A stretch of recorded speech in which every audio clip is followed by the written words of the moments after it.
Second American Revolution, this Sunday. Defund the monstrosity. Could it happen? We should be able to win it. The problem is, we can't.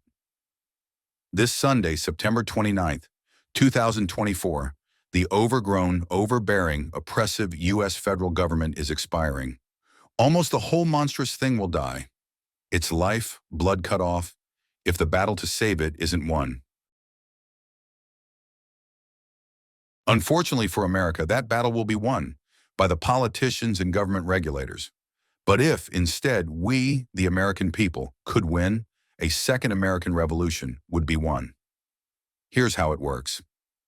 In a letter to colleagues, Johnson, RLA, said the legislation will be a very narrow, bare-bones CR, continuing resolution, including only the extensions that are absolutely necessary. In other words, funding for most of the U.S. federal government will end Sunday. Only the necessary parts of the government will get money. And without money, they evaporate. But wait a second. Isn't that exactly the federal government we're supposed to have under the Constitution? The U.S. government that does only the necessary things and gives us, the people, and the states, the rights to do the rest of the things?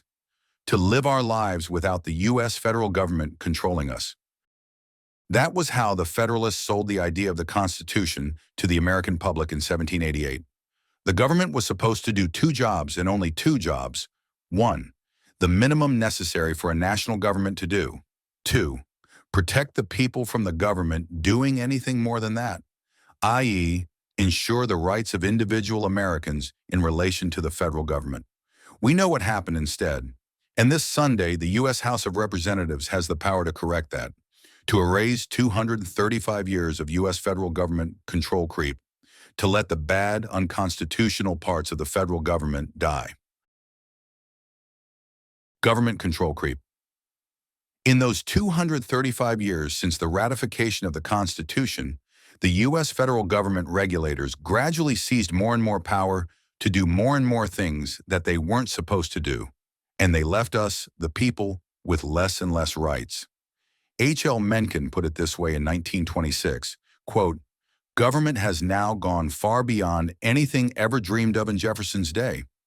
It has taken on a vast mass of new duties and responsibilities. It has spread out its powers until they penetrate every act of the citizen, however secret. It has begun to throw around its operations with the high dignity and impeccability of a state religion. Its agents become a separate and superior caste. And as you know, things have only gotten worse since then. From FDR to Obama, Biden, Harris, the control creeps have steadily gotten more and more power over us." The Second American Revolution. How it would work. 1. The U.S. House of Representatives, and only the U.S. House of Representatives, has the power to fund the federal government. The House's power of the purse means it controls the allocation of all federal funds by approving spending bills and budgets. 2. Republicans control the House of Representatives. 3. So the Republicans in the House of Representatives make the continuing resolution, CR, permanent. The unnecessary parts of the U.S. government, the ones wherein the politicians and deep state penetrate every act of the citizen, will never be funded again. The U.S. government doing all those things that it was never supposed to do would end. This Sunday. Why we can't win this American Revolution? Because the Republicans in Congress are rhinos. They are the less left wing of the leftist uniparty. The Republicans are politicians who want an intrusive, gigantic federal government with gigantic control, almost as much as the Democrats do. More government gives politicians more wealth and more power, and the Republicans figured this out long ago. So what are we, the people, going to do about that? True, we can't win the revolution this time, but the opportunity will come again. As we all know, the failure of the federal government to agree on how to fund itself is a recurring event. No other institution in the U.S. fails so consistently and regularly as the federal government. It's not really impossible to defund the excessive, oppressive, unnecessary, and unconstitutional part of the federal government. It's just that we haven't done it. Okay, so maybe wiping out 235 years of odious, Destructive government overreach in one day is too much to hope for. But new opportunities to cut the feds down to size will come along, especially if we create those opportunities. And we can. Next time, we need to be ready. And to be ready, we, the right, need to change some things. We've been losing to the leftists for too long. We need to turn that around and start to win. And we could. There are ways to do it. Anti-leftism is good, but it won't be enough. We need pro-rightism.